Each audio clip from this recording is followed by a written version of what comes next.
Good evening, everybody. Welcome to the Pep Talk Pod. We are live again this evening. You might notice that we are down a sister, our oldest. She is going to be joining us a little bit later this evening, but lots and lots to talk about this evening. I think we definitely have to start out with that nail biting finish in the men's championship game last night. I mean, guys, that game. No, I'm kidding. That game was trash. so trash. It really tells what the end of our show is. They was putting us to sleep because I mean the other way. Not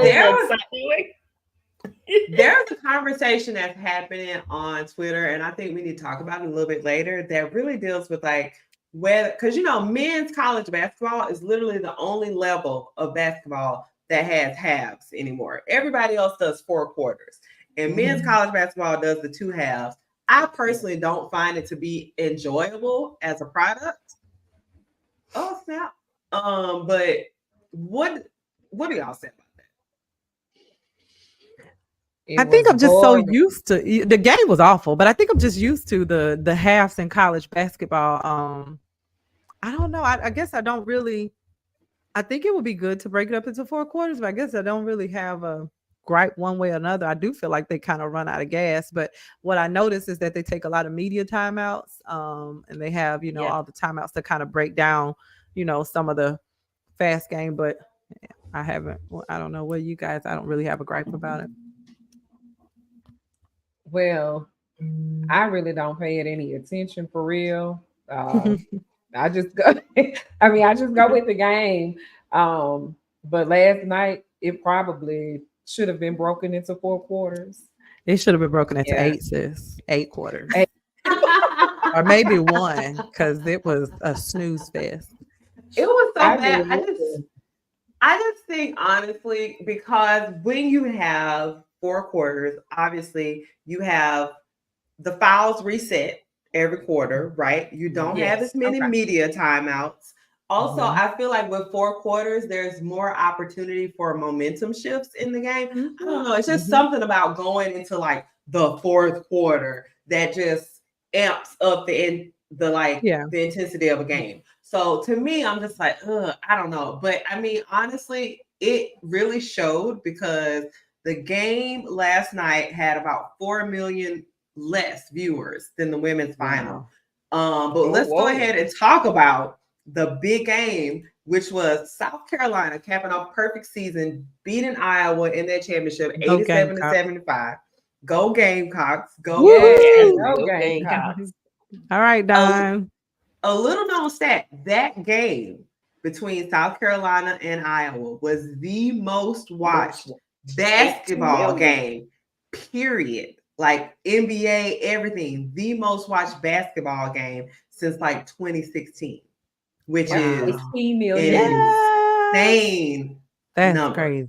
Yeah. That's an insane number. Ain't go big or go home. I mean, it's so awesome for women's basketball, for women's sports in general, just to kind of see those kind of numbers. But guys, let's talk about it. Even when Iowa got out to that 10-0 run at the beginning of the game, I at no point felt like South Carolina was out of that. Like even when they were behind, I feel like they were always in control. But I just want to hear y'all's thoughts on that, because I feel like South Carolina from the beginning, they had the size, they had the depth, something Iowa could not overcome, period. Well, my first thing about that is I thought the first quarter of the game, South Carolina, they was trying to penalize them with a lot of fouls, a lot of bad calls, horrible bad calls that first quarter. And that to me was trying to take the momentum off of South Carolina to put on Iowa, to give Iowa that boost to actually move the scoreboard, which I know for sure. After watching South Carolina this whole season, South Carolina have always been a dominant team to come back and whoop you the second half. They're going to let you do what you want to do that first half. You can make all the calls you want. And don't forget, South Carolina, is a second half, but they also have a bench that can cover them regardless of the fact that whatever you do with the starting five, however many fouls you want to call on the starting five, they do have a bench to come and dominate. And actually, look, South Carolina had 30-some points. 37 to 0. Just 37 from the bench alone. Yeah. So I was kind of worried, and then we said it back when South Carolina, when Iowa played Connecticut, they had to play against the doggone referees and Caitlin. And that we thought was going to happen. I guess the media actually thought it was going to happen with South Carolina, but hey, Don got tricks up her sleeve at all times for everybody. So always. You just got to be real. I felt like though South Carolina was allowing Iowa to play Iowa ball. So let me see what y'all got so that I can study y'all. It's okay if y'all up by 20-9. It's okay. I just want to see what y'all got. Let me see how y'all doing this. And it was like, okay, then. So this is how y'all want to try to do this.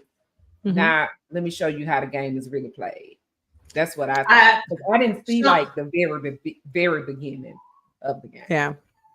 They got out pretty fast. It was like they were moving up and down the court. It was 10. They went on a 10-0 run. Then finally, Cardoza got one inside, and it kind of settled everybody down.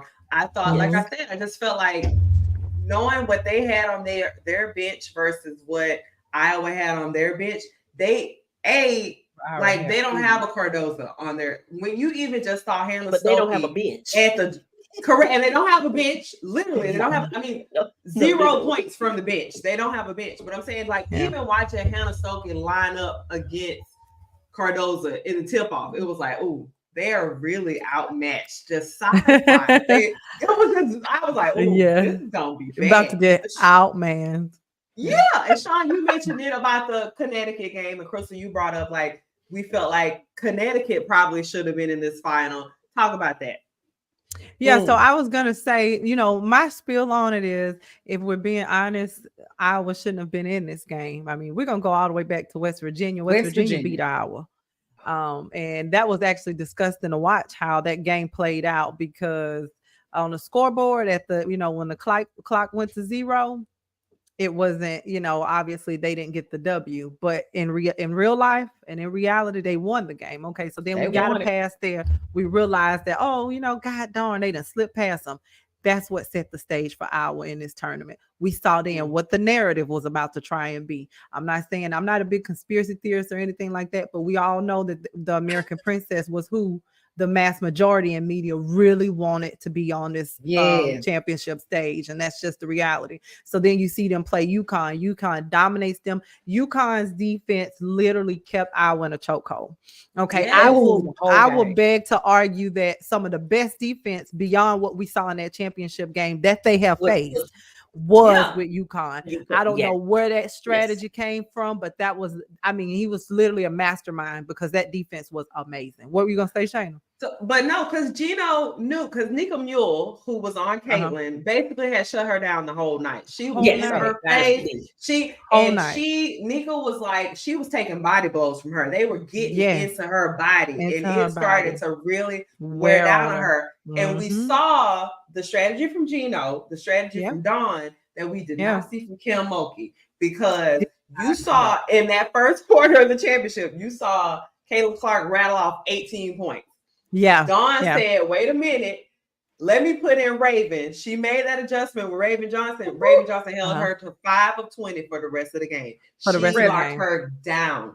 And absolutely I think, I want to say that whole thing, and I got a video to show, that whole thing with Raven Johnson and her revenge tour started that wave off from this right here. Yeah. Where she basically waves her off like she can't do nothing. She ain't got it. She ain't got it. And that's what started the whole thing. And Raven has been on a tear ever since then. And I want to back up a little bit, because you said something very important. I think that Kim Mulkey, we talked about this a little bit, came to that game very ill prepared. But I think ill prepared because they did not have a bench. South Carolina has a bench. When, like we just stated, when that game started, we saw the bogus calls that they were giving South Carolina. They put LSU in foul trouble very early on, so early, which pulled Flage off of Caitlin Clark, which was obviously Kim Mulkey's strategy. Because if you notice now, the defensive game with Flage in the game was very different from when Haley Van was on her. So I think her strategy was to keep Flage on her, which was actually working for them. But when you getting bogus calls off of, just normal shots, Caitlin Clark never, ever, I have never seen her, but one time against Nebraska, get called for the push off. She has a signature move to create separation. She does it every single time. Every time. Will not blow. They're not going to blow the whistle. And so you saw LSU, because they don't have a depth in the bench. They don't. They were pretty much as scarce as ours as far as any type of subbing coming in. And so when you're thinking about at that position for what you needed defensively to be able to stop her from just jaying it up all night, that is what hurt LSU. And so I hate to say Kim wasn't prepared, but I think what Kim tried, it didn't work because it was already too late. They was in muddy water. They didn't have enough. They didn't have enough. Go ahead. So, and I think what I noticed. Sorry. Go ahead. No, y'all good. Go ahead. Everybody, go. You go. Well, I'm gonna go. Go ahead. The thing that I noticed between Raven Johnson and I don't know if y'all noticed Raven Johnson and the girl from Connecticut, they kept hand checking Caitlin, and I said that with LSU should have started hand checking Caitlin when they put in Frage to be on Kate. Hand check her, because when Raven went up to her and put all 5 in her face and make sure to let her know that this hand is gonna be right here. We're gonna blind, we're gonna cut off your vision so your passes won't get there. That actually frightened her.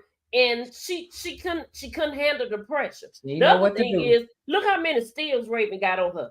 I told y'all from the beginning before this season that Caitlin is not a point guard with a dribble. She cannot dribble that ball. And you just said it, and that was the point I was going to make. Caitlin cannot drive right, and Raven was on her left side into her body the whole time, and she couldn't go the way she wanted to go. Yes, she was literally having to go to the right, and that's not her natural shot selection. And you saw it was frustrating her the whole night. And I was like, they studied the tape. Dawn studied the tape. She had a defensive plan to play her, and they also had the bodies to put on her because Bree Hall wasn't shutting her down in that first quarter. She shot off 18. Once they put Raven in there and Raven had a little something to prove, then it was locked down the whole night. And that screen wasn't working. Raven was on her like white on rice. She could not get rid of that girl. And I want to just make it was not, but I want to just clarify too. Raven literally plays. I think she only sits out for about 3 to 4 minutes for the entire game. So they didn't put her back in the game. They just switched up their defensive game. Raven rarely leaves the game because she's the game facilitator for South Carolina. And as much as people have dragged her about her points per game, her scoring percentage, she actually is the orchestrator of all things South Carolina. She knows where everybody's supposed to be on the floor. She's going to get you there. She's going to get the assist. She's going to get on the boards. So her role is something very different. Her role is not to get out there and score 40 points. That's not her role. And so she operates in her lane, and she did it very well. And I wanted to just clarify that because we did see that they tried to put Bree Hall on her, and then they tried to do a switch off one time, and I think they had Fagan. We don't need Fagan to come up on the arc. We need her to stay under the basket. So I saw that they did a couple twists like that, and in some sequences got them some unnecessary fouls, right? And so that's why I say when you start out playing a team like that, their whole entire game, and we've been saying it all year long, their entire game strategy is built around getting her open, getting you off of the ball, allowing her to have her way beyond the arch and shoot as much as she likes. When you're not able to do that, you're not creating that dominance. And we've been saying the entire year, going into this WNBA draft and all of this talk that they've been giving her, that at the end of the day, you're going to get into the WNBA and be able to create that type of separation and score 80 points. It's not going to happen. This game here was a clear depiction of how you're going to be guarded against professionals. Do you understand what I'm saying? These girls stuck it to you because they watch film and they studied your game.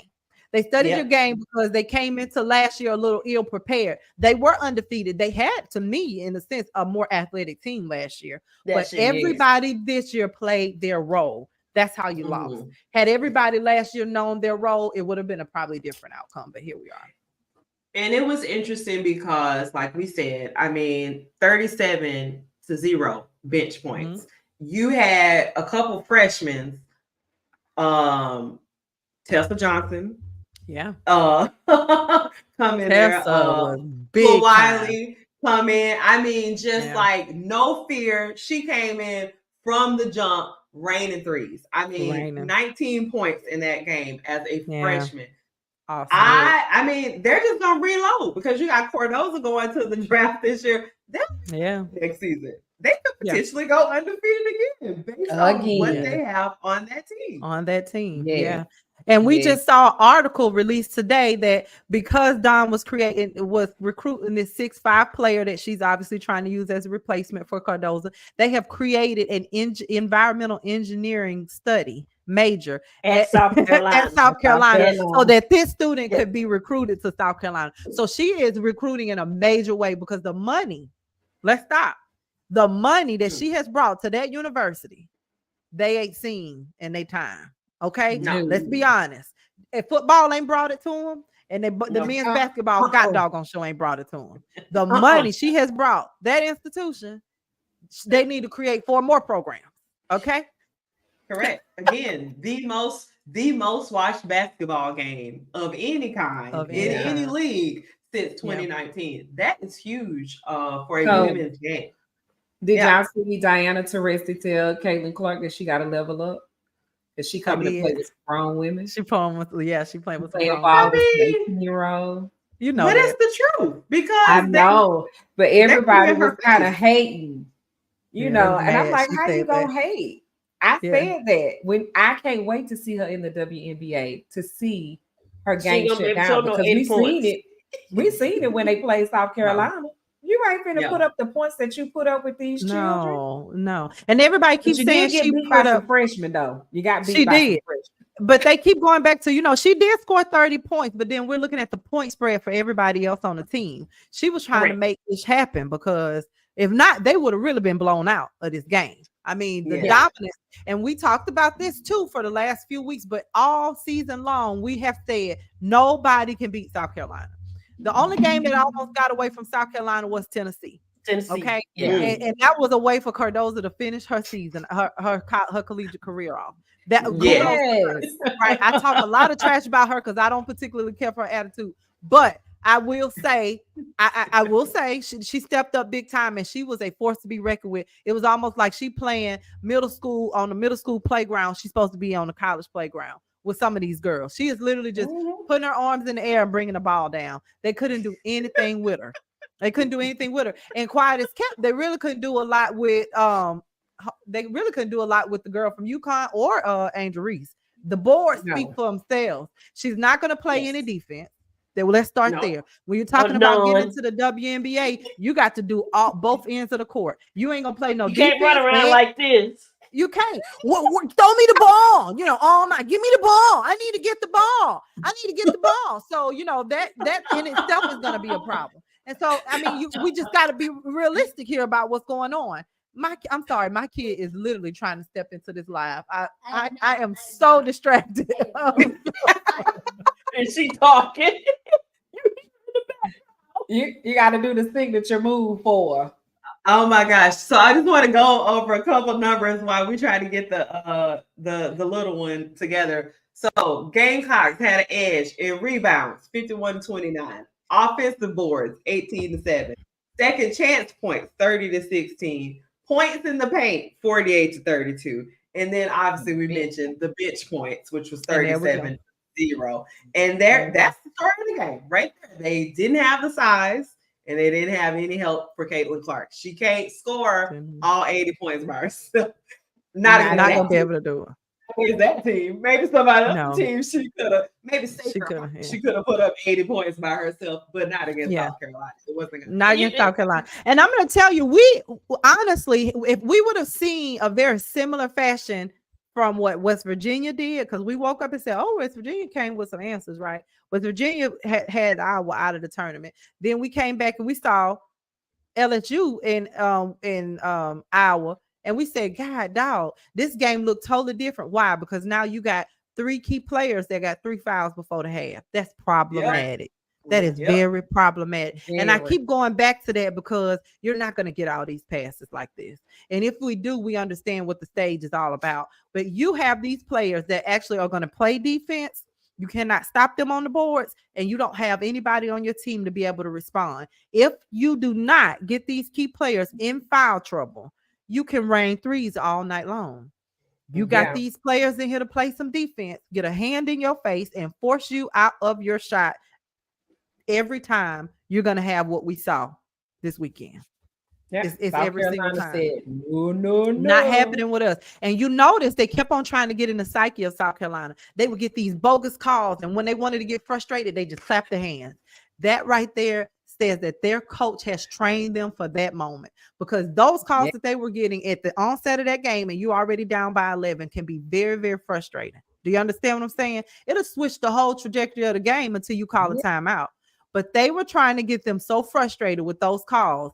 It was like, okay, where are we going with this tonight? Okay, very good, very good. She prepped them. They kept their head up. They kept playing. But I said that at the start of the show, I was like, at no point while I was watching did I feel like South Carolina was not in control of that game. No. I just didn't feel like there was no panic in them, because Dawn has created a culture, like she's very loose, like before the game, they line dancing on the side, like they do, they're just very, like, they were undefeated. There should have been a ton of pressure on them because they're the undefeated team, but all the pressure was on the other side. That was a byproduct of the media creating this narrative for her to win. And then that's what you saw the outcome. All the pressure was on Iowa. None of the pressure was on South Carolina. No. None of the pressure was on South Carolina. And we knew going into this, South Carolina was going to be the championship this year. We have watched South Carolina beat teams by 50 and 60 points this season, building up to this. And these are other collegiate teams that are being able to. Yeah, and 19 to 63 or 43. It was something really ridiculous. And so to the point where she was putting in, bench players that probably hadn't touched the court since that game. Just to get them some playing time for this season. And so it just speaks to the level of confidence that they had in their squad, but also her level of recruiting, because she lost 5 starters from last year. There's no way anybody imagines South Carolina definitely is out of control. There's no way anybody imagines South Carolina coming back after losing all 5 starters and winning the national championship, or even having the dominant season that they had. It was the chemistry. The team that South Carolina had a chemistry that they know on off season during the summer. We got to do something to redeem ourselves, to show that we can do it, and we can do the same thing we did last year, because they was undefeated last year. On even game better. They lost once to even better. Yeah. They shouldn't have lost that one, but hey. But it was just like what Sunday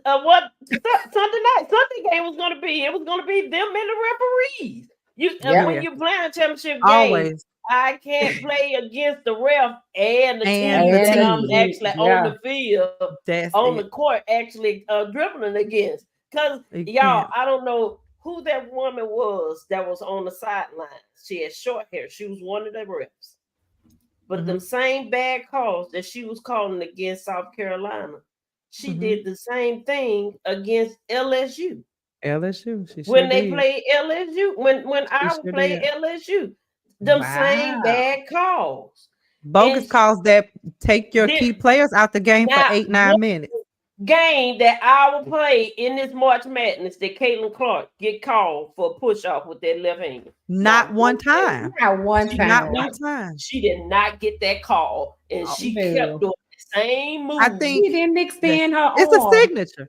It's her signature. I think the only time I saw that was when they played Nebraska. That's what I'm saying. I think the only time, and I think she had like 1 or 2 fouls in that game. I can't even recall. But what happened was you saw that Nebraska, and I should have took it all the way back then. They shut her down for an entire half. Okay. Yes, so, but the adjustments that Iowa made in the second half is what killed them and took them out of the game, because we've been watching them play all year and saying there's no way they get far in the tournament. There's no way. We knew they didn't have the depth in the roster. We knew that they didn't have the talent to get past some of these big teams. It was just like, you ain't had no business here anyway. And if we're gonna be honest, we'll talk about that UConn. I hate to say this, because in reality, was it a foul? It probably was, right? I think it could have been on both sides. It was a little bit of flopping and a little bit of not being planted and extending your arm. Here's the thing. You don't make that call at that point in a game, in no game. You don't make that call. And that's where any ref knows that that was a bogus call to make. It did not shift her path or anything. It didn't switch nothing on the defensive end. So I could see if that play impacted and the girl got a 3 off or something, and we'd be like, oh, she would have never got it off. That was a foul. They were going to the hole. It was literally that play impacted that offense in no way positively and didn't impact the defense negatively. So that's why everybody is upset about the play call, because you don't make that call at that point in the game. And we seen then UConn had the answer. UConn had the answer. They go down there and make that layup. That was the game. That was the game. They came back. They came storming back under 2 minutes. They were down by 12. They came storming back. And so you hate to see somebody play their whole season and get to this tournament, and you lose it all for that call. But what we will say is UConn is partly to blame for that, because offensively they couldn't pull nothing together. They let them get back in that game way too fast. She started getting open. And that was it. I felt like Paige's shot was a little off for most of the night from UConn. I did not feel like she stepped up that night. That was not a good game for her. It wasn't her best game. It wasn't her best game. Nika Mule had a beast of a game, and she was in foul trouble early because they was calling everything on her. But what's her face inside, the black girl with the colorful braids on UConn? What's her name? It's her last name, Edwards. Yes. Aaliyah Edwards. Aaliyah Edwards. She had a pretty good game as well. But I expected more from the Paige matchup that we didn't get. But that was not a call that you make at that point. No, it was not. I don't like when referees make themselves part of the story. I just don't like that. No. And I feel like as an official, you should never try to insert yourself into the outcome of the just let them play the game. You've been letting them play the game this whole while. You know what I'm saying? Why wait for the last couple of seconds and then all of a sudden, like, oh no, we gotta let CC win. What's going on? Let's call this foul. And it's like, and I'm gonna say one other thing, because I wanted to point out a couple weeks ago, Chris said that for her, Flagey had not lived up to the hype that she should have had this season. And I will say, until the LSU and UConn game, Flagey had a phenomenal tournament. Her tournament game was very different from what she done in the regular season. She stepped up big time. Yeah. Something happened to where in that UConn game, she was totally checked out. And I feel like you mean the Iowa game? They didn't play I'm talking about Iowa game. UConn game. You know what I mean? I'm sorry. She just did not have her best game.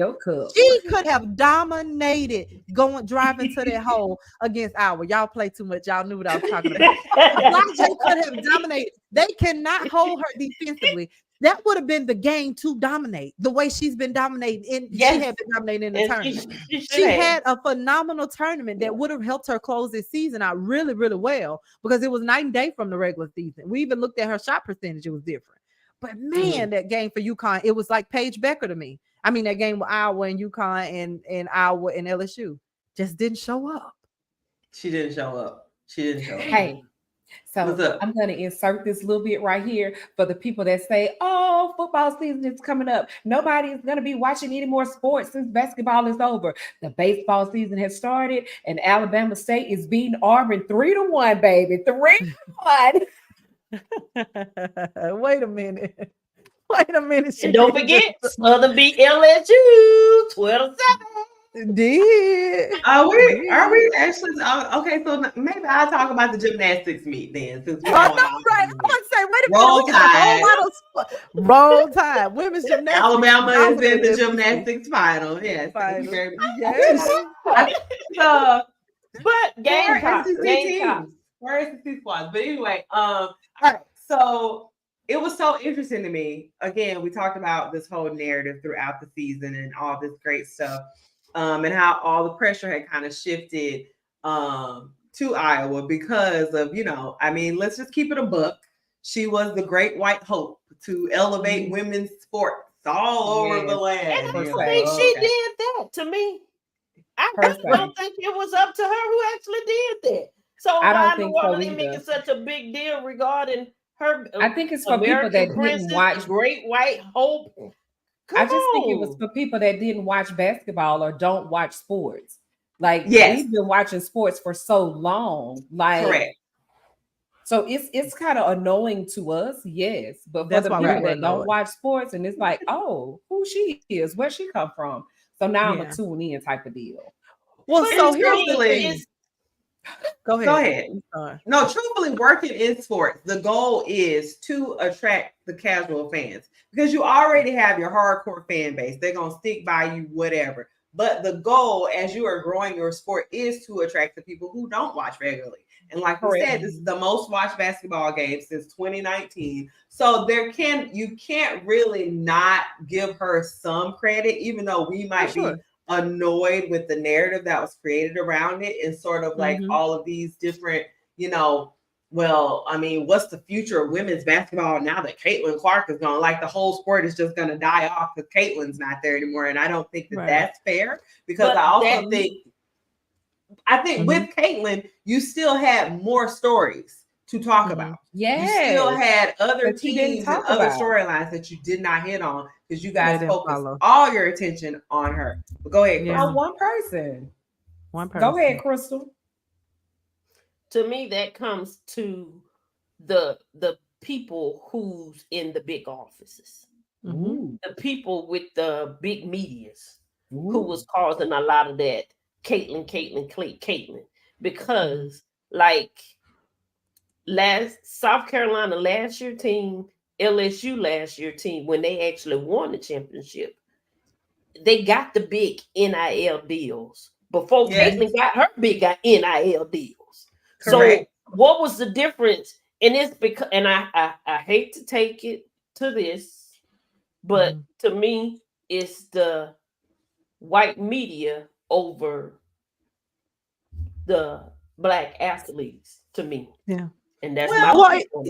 But no, because it was South Carolina and LSU who was mostly dominating African American athletes who had the numbers last year. Now all of a sudden, now you want to give Caitlin her big props this year and make it as if nobody else have ever done all this. Yes, that actually matters. Let's go to the UConn team that actually won, had an undefeated team in 2016 before South Carolina. Yeah. They had a dominating team back then. And they didn't have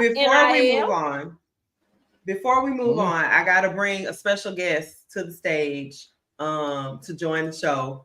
A special guest. We so for real. Hey, Sam. You get on my nerves. And you looking in the camera like, is it me? If it'll be me, get back. You thought it was gonna be your cousin Boosie. I didn't know who we were gonna see. Both of y'all play too much. You represent Doug. Please stop. Y'all make me so sick. She talking about cousin, baby. Tracy, tell us your input about how this season went for you. Big sister Tracy. Yes, what do you have to think about all of the Caitlin talk and her basically elevating women's basketball all by her lonesome? I have mixed emotions about the whole thing because at one point you don't want to take away from her game. Right. The shot is sweet. You can't take that away. If you're a sports person, you're looking at the game, you're looking at her shot, her jump. Now she don't play defense. So that's just it. But as a all-around person who plays basketball, I mean, you just can't take the girl is sweet. Mm-hmm. She just, I mean, like everything about her is just like nice. But at the same token, she's not the only one. And I think that's where the difference come in for me. It's like, okay, we're gonna give her all this hype. We just, Caitlin. And it is unfortunately, it's unfortunate for the other players. Like, for example, the young lady that played for Tennessee. Yeah, Rakia. Nice. She's nice on the court, right? Cold. How many times have you heard her name in the media? Right. 0. It wasn't until like the end of the season, for real, they start giving that girl shout outs. But she's been nice the whole season. Been nice. You know, been nice for a few years. Yes. For the last few years. Yeah. You know, like all we got is one flower. And that one flower is gonna go over here. Come on, guys. And I'm gonna tell you, here's my thing too, because we were talking about it and we were trying to not address the elephant in the room about how the media has baited races against each other as it relates to Caitlin and these athletic African American teams or Black teams. And here's the thing for me: we saw once South Carolina won a championship. CNN made a post, an article of South Carolina defeating Iowa in the national championship game, and they had Iowa posted on the article saying about how they were able to kill the reign and the legacy of Iowa. They had the photo of Iowa explaining how they got beat in the national championship game to South Carolina. Can we really say that out loud and make that make sense? And so they received so much hate mail that they had to go and update the article and take it off. When have you ever known it? And I'm going to tell you, the bullcrap started last year when your president's wife, your first lady, invited them to the losers to the White House, because how dare we not let our princess come to the White House? She tried, so she gets a participation trophy too, right? So we got to bring her too to the White House and forget the fact that these girls have done the unthinkable and beat all of these teams. They wouldn't, LSU wasn't even supposed to have a dominant season like they had last year. You better talk. Came through, won a championship. They were not favored to win the championship game, and we're not going to celebrate them like we have for the last 29 years. Okay, where one team has been the only team to go to the doggone White House. Now all of a sudden we got to acknowledge the loser and the winner. So are we going to have the loser and the winners going every year? Let's talk about it. I bet she won't invite them this year. That's what I was trying to say. But that's what I was saying when it came down to Caitlin over all the other players, because you got this one white girl who's actually she the queen, while everybody else is still beneath her. She's broke all the records.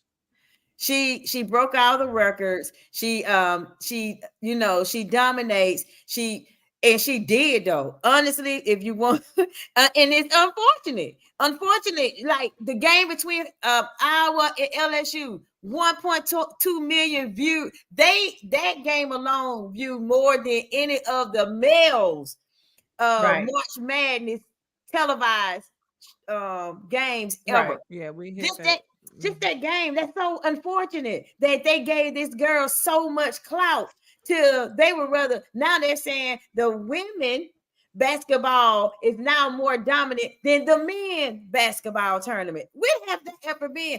And we're talking about money. You know what I'm saying? And you're talking about money because they're not paying the women, not even close to what they're paying the men. No. Definitely not in the WNBA. Yes. They have two jobs. Like the girls don't really want to go, but they know they have to go because that's the next. That's the next. Where else you gonna go? And they can pay more in NILs and playing in college than they would going pro. What would I do? I'm gonna sit it out one more year. Yeah, I'm gonna sit exactly. You gonna go make 200K, 300K, or stay in college basketball and rein in 1.2 million. $5 million. Caitlin got a deal Already. Oh yeah, I know she got the three. $5 million. But I'm saying the one NIL last year alone for the Bayou Barbie was 1.2 million. Yes. These kids, these girls are making bank. Ain't nobody in WNBA seeing no 1.2 million. I ain't seen that record. I ain't seen that. Not in salary. Not in salary. Not in salary. I mean, yeah, of course, endorsement. We understand that. We're talking about in salary. Yeah, but not in salary. No. Yeah. It's true. It's very true. I just think, I mean, you guys mentioned Rakia. She's projected to go number 3 in the draft that's coming up. Like, there's a lot. This was probably one of the better classes of women players that we have seen in a very long time. And I just think it's unfortunate. I think there's a lot of coded language that happens when they start talking about, like, oh, middle America. We know what that means. That means white people. Like, yeah, you know what I'm saying? Like, middle America loves her. You're like, well, I mean, it's black people that live in the Midwest, it's other people that live in the Midwest, and it's some teams in the Midwest that they might like as well. Like, I mean, so it is unfortunate. Like you said, I felt like there was a lot of that kind of baiting that was going on. Oh wow, cap salary in the WNBA and the men are worse than Bart Simpson in flag football. Okay, well that is interesting. Oh wow, Bart and flag football. Okay, 2 left feet. But I think so guys, like with the end of this season, we mentioned it at the beginning, we don't really care about the men's tournament. It was a bore, it was a snooze, whatever. Congrats UConn. I picked UConn in my bracket. I think I was the only one that picked UConn. It was so boring. That game was so boring. Oh my God. Alabama played them way tougher than Purdue. I told y'all that would have been a better game and said, oh no, we ain't got to worry about Alabama loss. The reality was the Alabama and UConn game probably in the Final Four was the best game that we saw. The best game. Yeah, it was the best in the men's tournament. Absolutely. The men's tournament. Yeah, it was a great game. But here's another one though. If we gonna be, I'm sorry, go ahead, Chris. That big for Purdue. They predicting that he may not even go up in the first or the second round in the draft. Who said it? I said it. You did. I said it. So they make it to the he is. And you're big. I understand that she said either, but I know what she was saying. She was saying that that big guy, that big forward for Purdue, but not only Purdue, UConn. Those guys cannot play for that guy that played with Houston. You know, the big four that played with Houston from overseas. Baya. I can't think of his name. Yeah, he got it. Women Baya, that guy, the big 7-footer. Yeah, the big 7 man. That now he's sweet. You feel what I'm saying? He's a point guard. He play forward. He blocking shots. He running the floor. Those guys can't do that. You looking at those guys play? They can't do nothing. Purdue's big dude. He ain't running no floor. He just get down there and put his hand up, and you better help your shot already and win up because he ain't running the floor. He ain't jumping. He doing a hook, going one way, going to the left. That's the whole thing. He going to the left. He ain't going away. They got him there for size and intimidation. Yes. Well, I was looking at him and I don't even see the size. The whole time I was looking at him, I was like, he need to gain by 20 pounds. You can't be lanky in the league. You got to get out. Yeah. But what I will say though, because I was watching the game with the mister, but today's NBA is really, they don't like the bigs in the league today aren't really bigs. They're not like Shaq bigs, you know what I'm saying? So maybe he can get in there with his little lanky stuff and throw up a hook every now and then. He'll be a journeyman, but I don't really see him making an impact in the league. No, I don't think he will. He worse than Yao Ming was. And I'm gonna speak better than him. Well, wait a minute now. Don't do Yao Ming like that. I was gonna say, no, wait, we like Yao Ming. we like Yao Ming. Okay. So I got something I feel like about to make everybody mouth drop because we hadn't really said anything about this. I feel like Alabama and the officiating against UConn was garbage. They put Alabama in some crazy foul trouble about some bogus calls. And I feel like that stage was already set for UConn to get to that championship game as well. How did y'all feel about that? They want to repeat. They wanted that repeat. Alabama has played UConn the toughest. They stayed in that game, but when Alabama got down and got into that foul trouble, and now you seeing them put hot guys on the bench. Wrightstell on the bench, Pringle on the bench, Griffin he on the bench. He can't even get out there and shoot. Then you got what's our little baby name? The one from Sears, the younger one. No, we Stevenson, the one who Stevenson. Yeah, now you got him in random foul trouble. It's like, what do you do with that? They got Alabama in some crazy foul trouble over some basic behind calls. And I said the same thing that when I watched that Iowa game on the girls' side, this was stupid. Okay, Alabama was supposed to beat UConn. That would have been an upset, and I think that game would have been different if we'd had. It would have been a better game to watch, and I don't think it's because I'm an Alabama fan. That's what I was just about to say. That game yesterday was just boring. I really think Alabama and Purdue probably would have been a better game. That's just my opinion. Alabama. I'm a diehard Alabama fan, but the officiating in that UConn game was trash. It was trash. Well, I got to take the good end of the stick. UConn did have one of Georgia players to win with them. He's from Covington, Georgia. Little boy Castle. That's good for y'all. That's good for me. Castle, that's his second year. He's a graduate student. So hey, he represents. It ain't good for me neither, and it definitely ain't good for Georgia. Georgia can't get nobody over there to play basketball. And now that's the sad part. UGA ain't never had no basketball team. And everybody say Alabama is not a basketball school. Alabama is not a basketball school. Alabama has stepped up in the last 3-4 years and told them, "Oh, that's okay. We're gonna switch this narrative up. We could do basketball and gymnastics and baseball too." How about that? And football. How about that? I mean, they ain't got no choice because I don't know what football is gonna look like next season. You don't put your mouth on us. Yeah, we good. Close your mouth.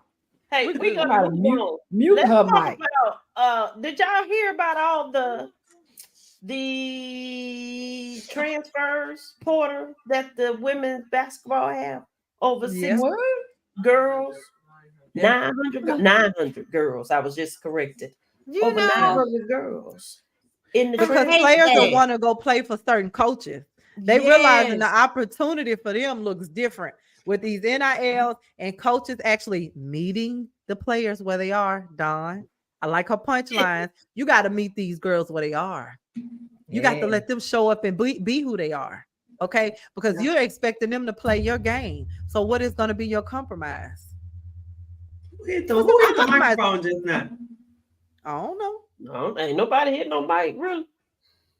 I didn't hear it nor see it. Okay. I heard it, but I didn't see it.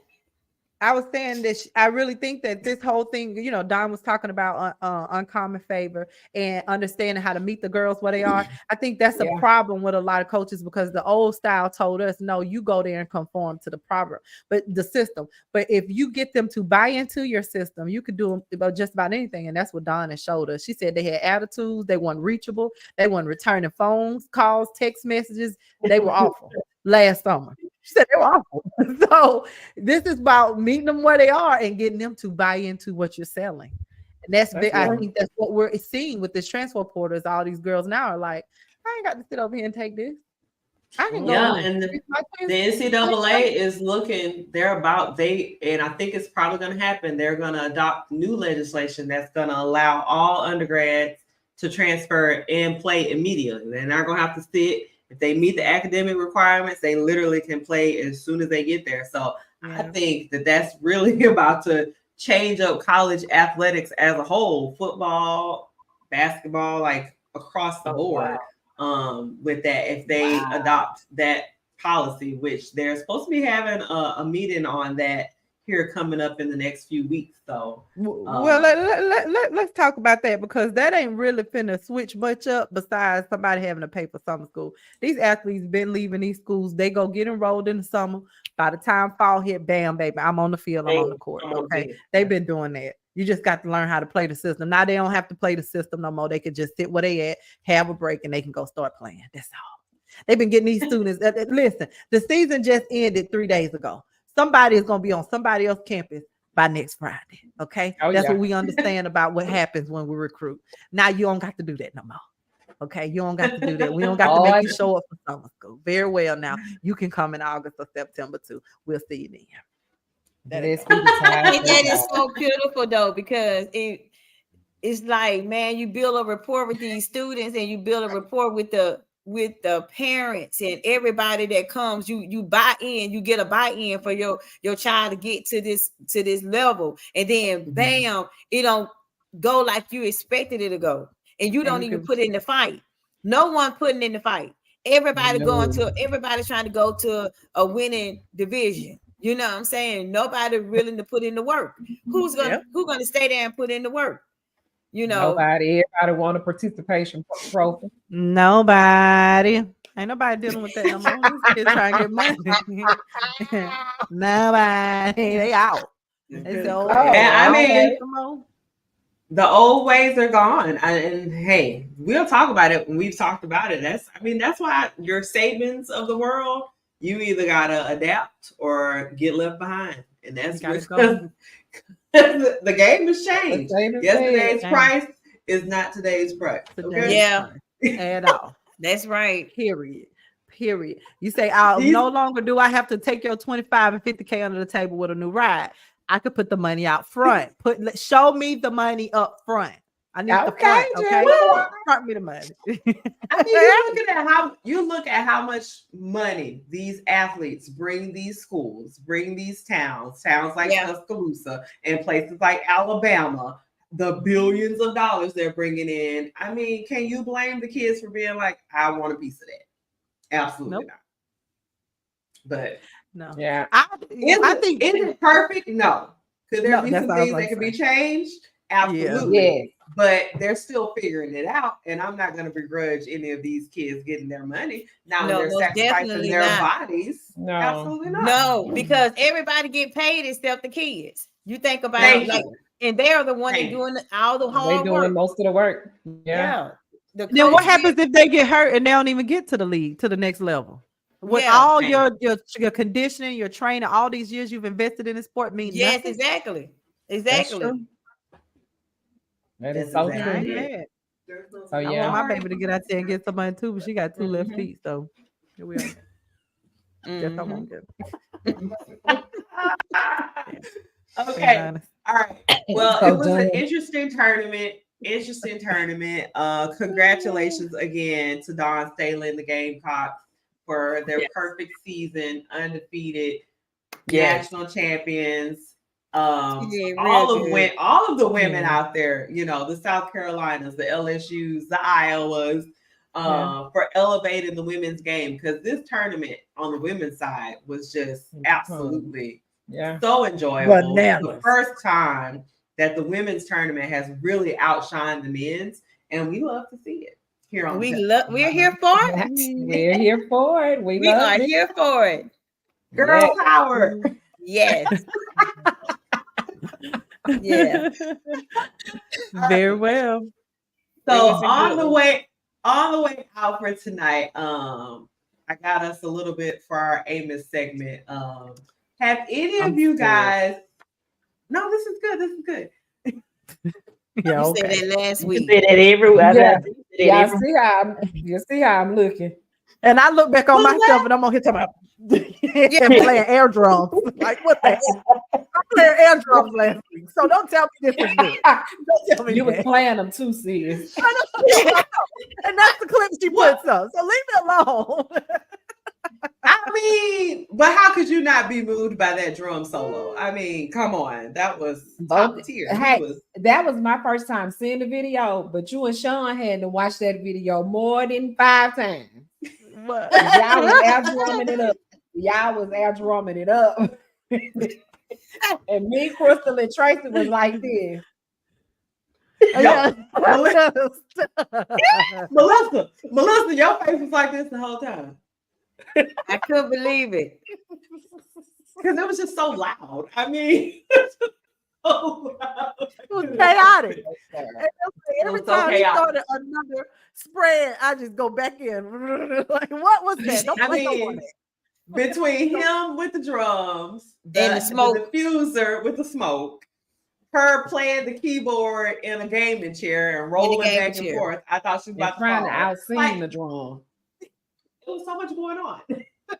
So much. I can't even take that serious. Don't the come folks back say Jesus was pleased.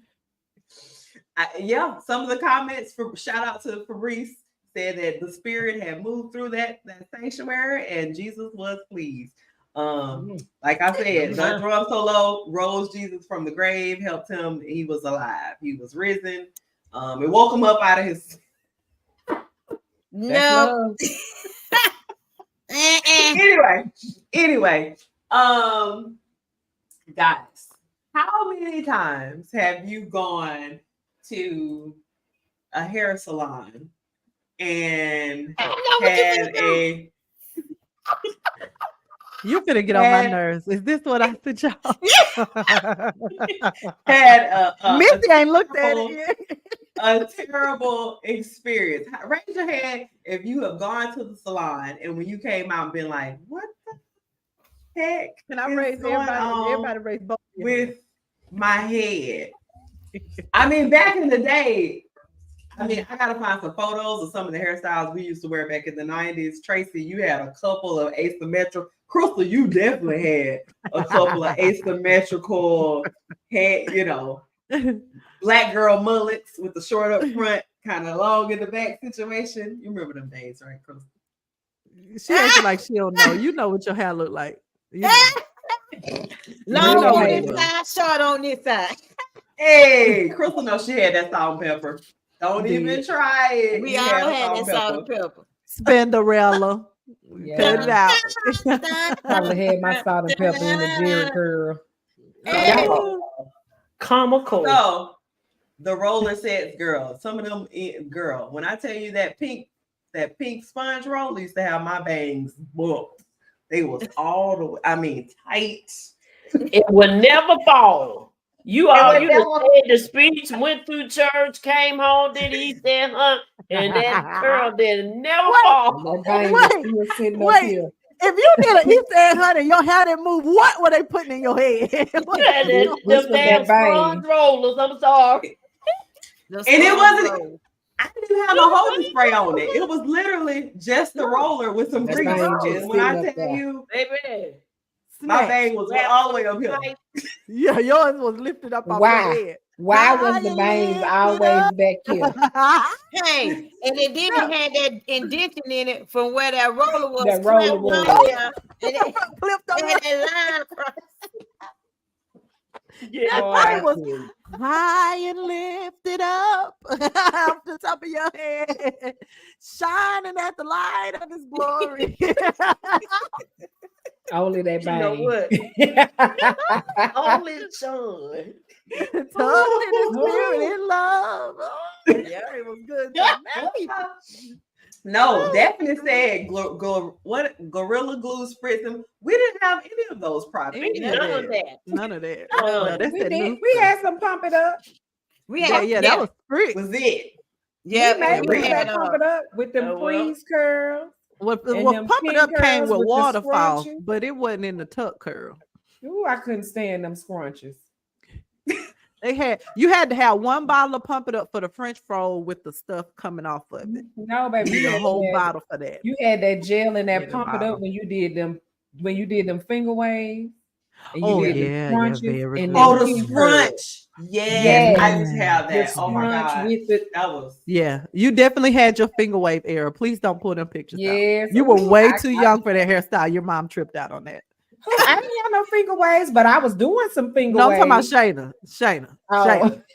She was not in the age bracket to be walking that. Okay, and it was lifted. It was high and lifted up off your head. I did some freeze curls. They don't do that no more. And the French rolls. Remember them French rolls, baby? Never had a French roll. Never had one of those. Listen, baby. What went through somebody's mind?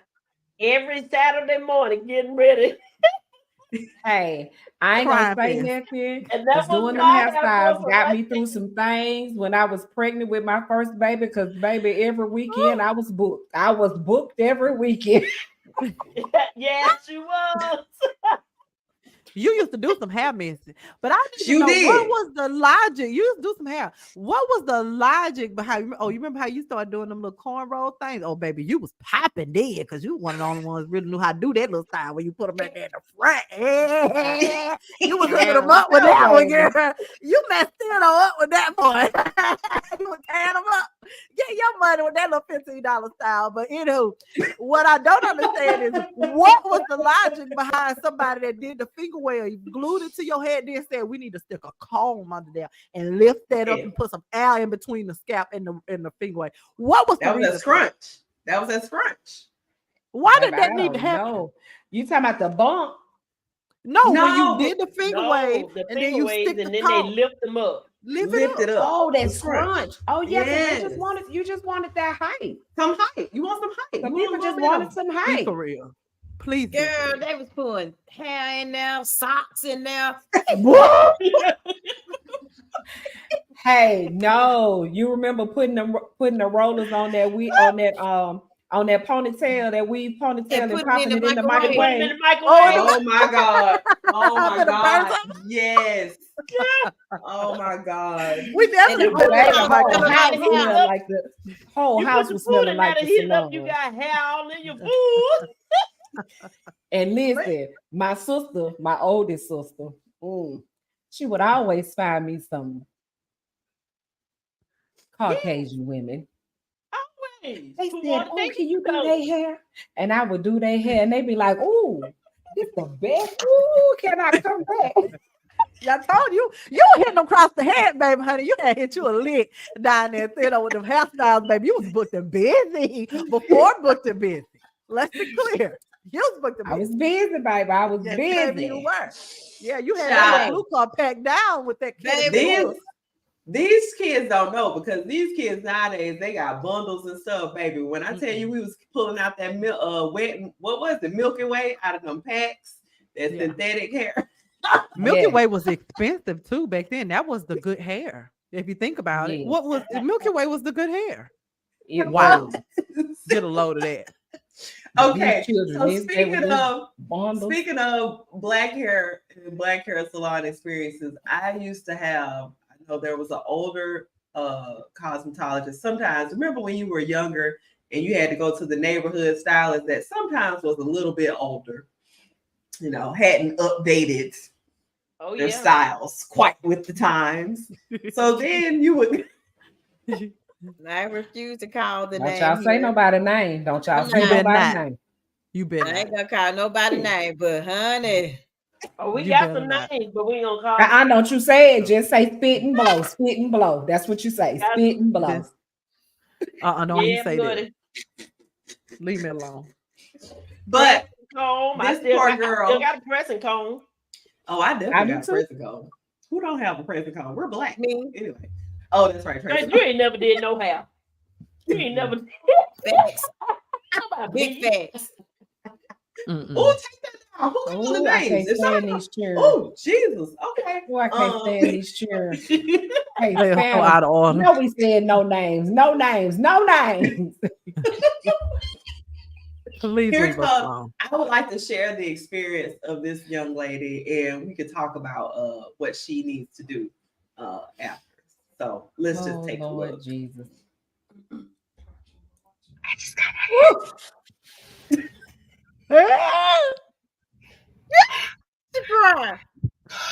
Jesus decided to come back today. I wouldn't be. That's why I ain't getting my hair done. I should just got praise. How can I fix it? How can I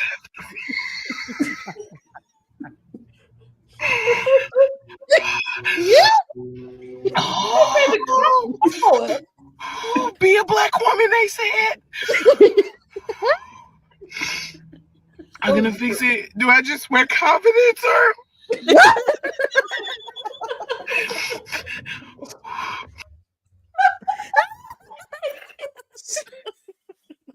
Big bird. Be a black woman, they said. Do I just wear confidence? She said, do I just wear confidence or what? Girl. Baby. She was stuck between crying and laughing. She know what she wanted to do. That was the funny part. Like, yes, oh my God, she was trying to laugh, keep from crying, but the cry wouldn't stop. She was cry should have got brain. Cry had to come out. Yeah, the cry had to come out. I'm sorry. It was if Jesus decided to come back today, I wouldn't be mad. That's the part. I know. Yeah, when she said that, I flung my body to the floor. Because wait a minute, not you want to go to glory over these tight curls.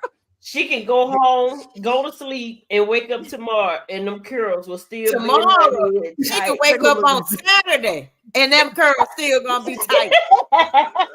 She can take a hot shower. Baby, let that steam hit, and the curls ain't gonna move. Wait.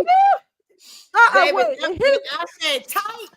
They are tight in there. Them curls do look like that ponytail that went in the microwave. Yes, girl. Tabitha Brown gonna tell her just pull it out with a comb. Leave that girl. That ain't gonna help. What is going on? Pull it out with a comb. Crying. Yeah, just fluff it out with a comb. Oh, she said. I thought Shayna was gonna show us the one where the lady had the rollers, and the lady took the rollers out. And she was an younger girl though, but her mom would say, "Oh, she did a wonderful job on them curls." And that baby said, "No, what am I supposed to do with it?" And I remember back in our day, my mama used to roll her hair up with them rollers, and they used to comb it to the back, and then push it up to the front. What? Oh yeah, and it had wings. It had wings. Yeah, you comb all your curls out. Let me say it, because just laughing. Comb all your curls out toward you, push them to the back, and then you push them all the way back up to the front. Okay. And they did this, and it gives you a little, it gives you a little Farrah Fawcett. Baby, you was not Farrah Fawcett when your hair was this short. You cannot be Farrah Fawcett if your hair don't curl back up like that. Baby, it was just this part that you needed. You need all that other part. You just needed this right here. Yeah, it's right there. My mama called herself get me ready for a picture day in 10th grade. And baby, when I tell you them folk dogged me out down to that school at Bryant about my hair, because my mama decided she would go put them big old rollers in there. When I wake up in the morning, I'm supposed to be able to do that and push that up. Baby, I had them wings flying all over my head waiting on picture day. I was so embarrassed. By the time it was time to take pictures, I had to pull that hair back in a ponytail. Because you're not gonna have me on these folks' picture with a bouffant. Okay, I'm in 10th grade. Yeah. I got a bouffant. This ain't feathered. I don't know who told you it was. This is not a feather. Okay. I have gone to and that's in the late 90s when that happened with you. So God, I have gone to the hairdresser and came home and said, "Oh no," and shampooed my hair. And redid it all over again. And redid it all over. My mama said, "I will not give you no more money to go get your hair fixed. I'm not gonna keep this." But I'm not going like that. Because man, when I tell you, yeah. Well, it was for me how we always wanted as young Black girls. You always wanted like the hair that would like have some body and flowy and bouncy and stuff. But they always would just put too much product in it, and it didn't quite have the flow and the body and the bounce. I mean, put that grease in it. The grease. You can't put grease on the hair and have it have body. Your and hair it just don't do it. It ain't moving, and I ain't had no but that much hair. That much hair. That's all I had.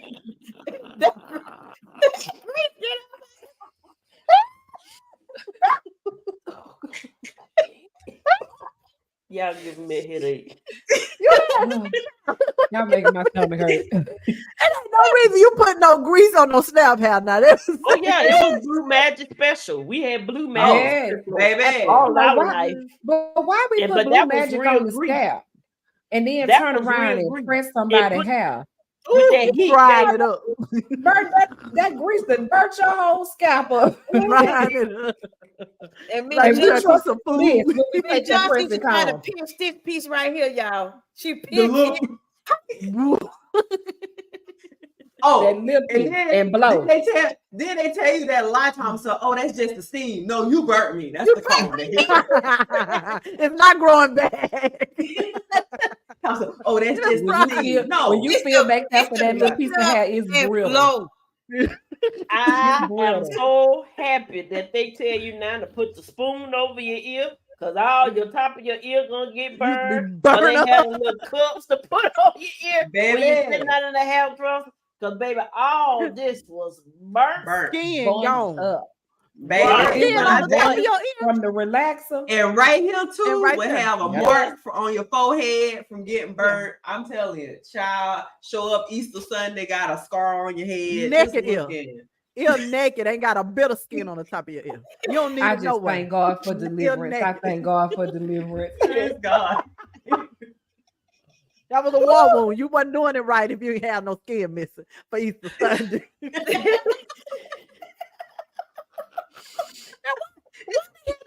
The next patient, because now when my mama did that, now you'll tell.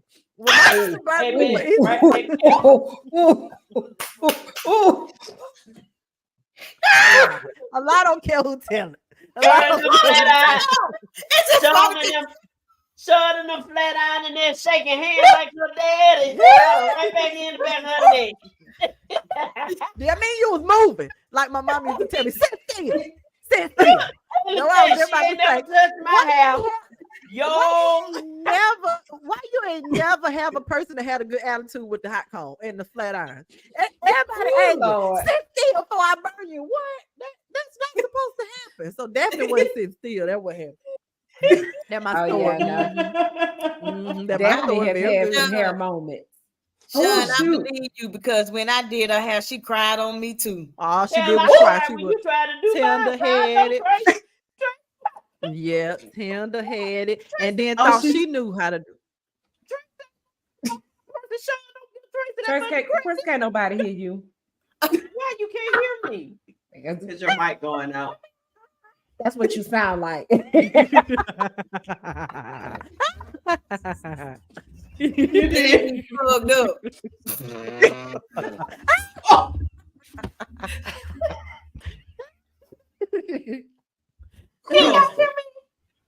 Now we can. Oh, the mic was way far. But Sean, you can't give Tracy that much credit. Tracy ain't never did nobody hair. Oh, that's true. That's true. No. I don't recall Tracy doing nobody's hair. God bless Tracy with 3 boys. That was purposely. That was purposely, baby. I don't care what nobody said. That. Amen. Amen. Amen. Won't he do Tracy do Daphne hair all the time? Hey, Tracy, God ain't seen fit to give me no daughter either. That's why I'm still sitting over here child free.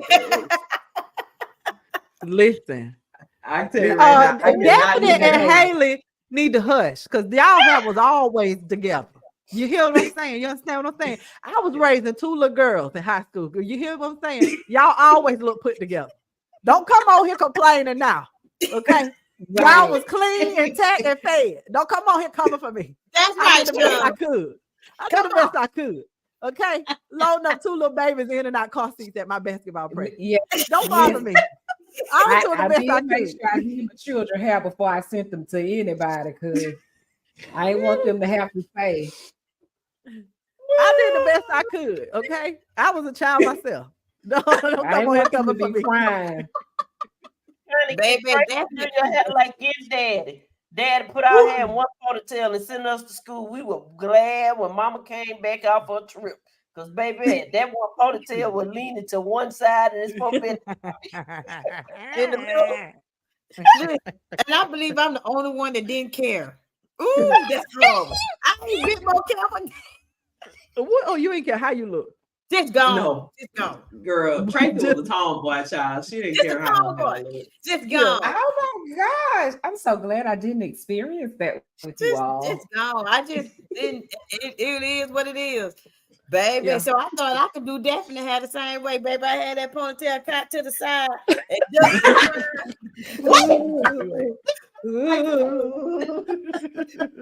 Please, somebody. Mama.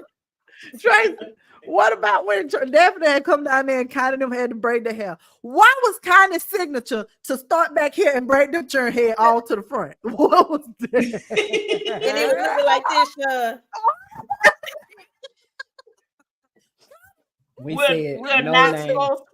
We're not supposed to be calling names. It's time for us to sign off. Oh, God. We got pictures of the family reunion. Them chair braids was all right here, hanging down in the front, but the front of the braid was back here. What is that? It was easier for her to start from the back. It was easier for her. But the dangle part was up here. The hang time. Well, she was trying to get them some bangs, though. She was trying to give them some bangs. Okay, you had enough. She was giving them bangs. You wouldn't want a straight back as a little girl. You probably I would have took the straight back before I took these. I've seen too many family pictures. And I was just about to say, now you got 3 braids, 1 bow red, 4 braids, 2 bow red, another braid. No, ma'am. No, ma'am. And the bow red hitting them all in the eye. Hitting them all in the eye. I'm in the swimming pool. I can't even see underwater. I got a bow red on my eyebrow. No, that's not what I asked for. I mean, you shouldn't even did that. Just do it. I'm so done. I'm done. On that note, thank you everybody for joining the show. Replay crew, you can definitely catch this on YouTube. Make sure you leave us a comment, like, subscribe, and we will see you on the next episode of the Pep Talk. Thank you guys so much for joining us. Good night.